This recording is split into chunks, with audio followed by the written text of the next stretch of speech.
This is a video going back about 20 or so years. It was the early 2000s when I trained this dog.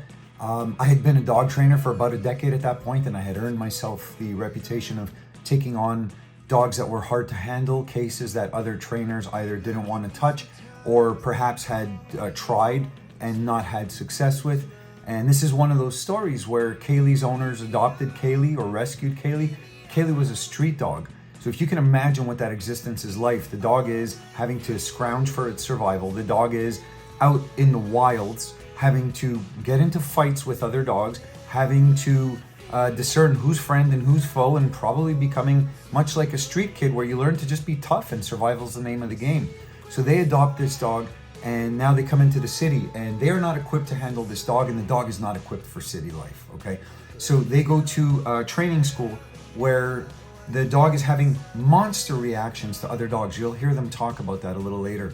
And the trainers, although the training was called positive only, or the name of the school had something to do with positive, their solution for this was to isolate the dog behind panels of plywood, big 4x8 sheets of plywood. Naturally, that's not going to help resolve anything, and I think they were just trying to freeze the dog out to not be as big of a disruption to the rest of the class because they didn't know what to do with her. So the trainer pulls her aside one day, and again, you'll hear Kaylee's owners say this, and tells her, look, this is it. You're not going to fix this. Your dog is a feral dog, meaning your dog is like some wild thing that cannot fit into society. So not satisfied with that, they keep kind of plugging along. They ditched that class, and they're just doing their own thing, and it's not necessarily getting better. So Kaylee and her owner are on a walk one day, and Kaylee drags her owner down. The lady actually falls down. The dog gets away, and some nice person stops and helps her get up and collect her dog and says, hey, call this guy, he can give you a hand. I think it might have been someone whose dog I trained, or perhaps a friend or neighbor of someone whose dog I trained. So they contact me, and we evaluate Kaylee, and we get to training, and Kaylee just took to training like that, and her owners were lovely to work with. They were so eager to have someone help them that whatever I showed them, they were just like, give me more. They were like little sponges. So as a trainer, you can't ask for better, because having a cooperative owner means the work is getting done and the dog is going to advance, okay? So what you're going to see in this video is an interview with them. I wanted people to hear them talk about their experience with Kaylee and with training and with different styles of training in their own words, rather than me just talking about it and maybe putting my own spin on it. And at the same time, I wanted people to see Kaylee in a dog park. Now, I'm not a fan at all of dog parks, but in this case, it painted a picture, because we're talking about a dog who was labeled as feral, who would get into fights, who wanted to attack other dogs from a great distance on a sidewalk. And here we are watching her mingle around in a dog park. And she's pretty nonchalant. She's walking around, she goes from dog to dog. She's not too bothered by the dogs by any means, and she's just doing her own thing. So she's not avoiding, she's not picking fights, she's just coexisting. What more could we want from our dog? She's going up to people, she's interactive. Her owner calls her over, has her do a little bit of light obedience. The dog is like, yep, I'm here, what do you need? So it really, really is a success story. And it's so important for people to see videos like this. If you have a dog that is reactive or aggressive, if you know someone who has a dog that is reactive or aggressive, and other trainers have told you, this is it, this is as good as it gets. I work with people all the time where they've not only gone to a trainer, they've gone to a list of trainers. You would not believe the things that I see on a regular basis. I've been doing this for 30 years. So don't give up on the dog, and just look for a better way. And let's take a look at Kaylee with her owners, because I think once you watch this, it's more impactful than probably anything I could just tell you. Let's take a look. We found her wandering near our country house. Okay. Her owner had abandoned her, Mm-hmm. and he wasn't feeding her anymore and going out of town. So she was wandering and living on her own during the week. And fortunately, on the weekend residents would come up and feed her. Okay. But eventually, she was becoming feral in the sense that she was building dog dens in people's bushes, Okay. underneath people's balconies, and hunting and fending for herself.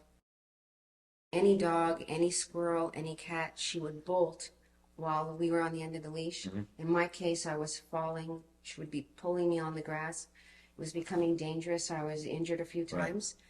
And we were screaming at her, pulling on the leash, causing damage to her neck from all the pulling, Right, sure. trying to make her heal. And most of the time, at least by every second block, she was on her hind legs lunging, and I'd have to walk her. She'd be walking, or she'd be walking on 2 legs? On 2 legs. I'd be holding her by the neck, and she'd be lunging. So you're walking, literally, you're walking a beast at this point. A beast. And I was, at that time, we got into basic training with a school called Positive Canine. And I explained the situation to the teacher. As soon as we walked into that room with all the dogs, all the nice, calm dogs, she had no rules, boundaries, any type of regulations. I mean, she was a free animal. So she bolted and lunged at all the dogs. She was howling and barking.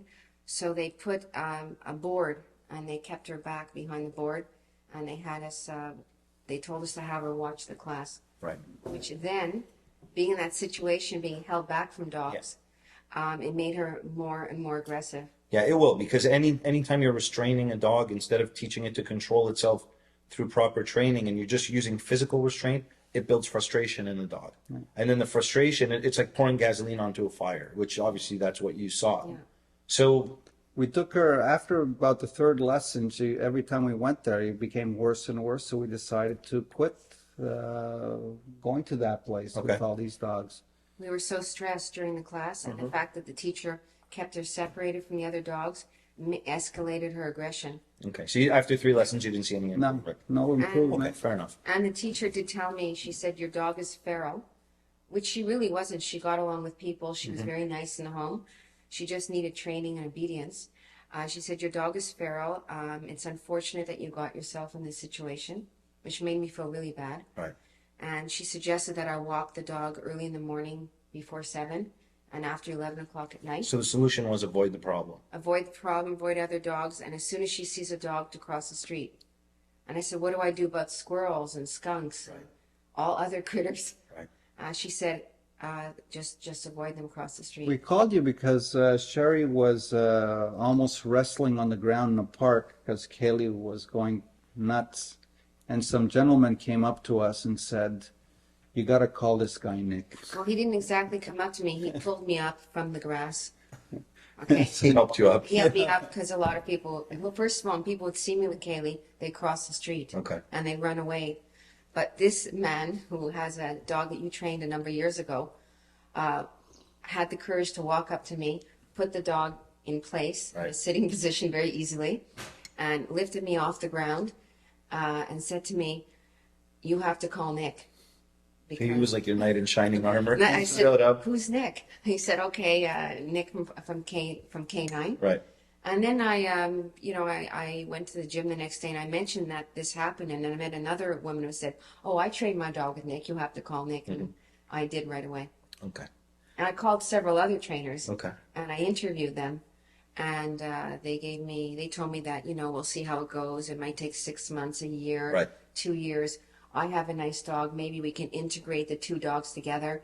And I said, my dog will attack your dog, and there's no solution. But you told me the dog needs obedience. Right.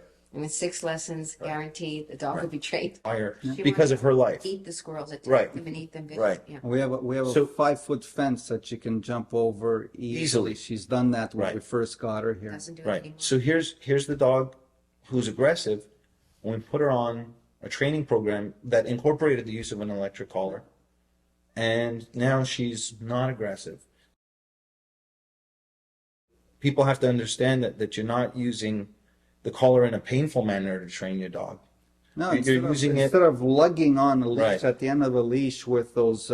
We had the halty collars where it spins her neck around and all that. It was just a disaster. Like I was saying, instead of having a dog lunge and pull you and do all that, it was night and day just after the first lesson. First lesson.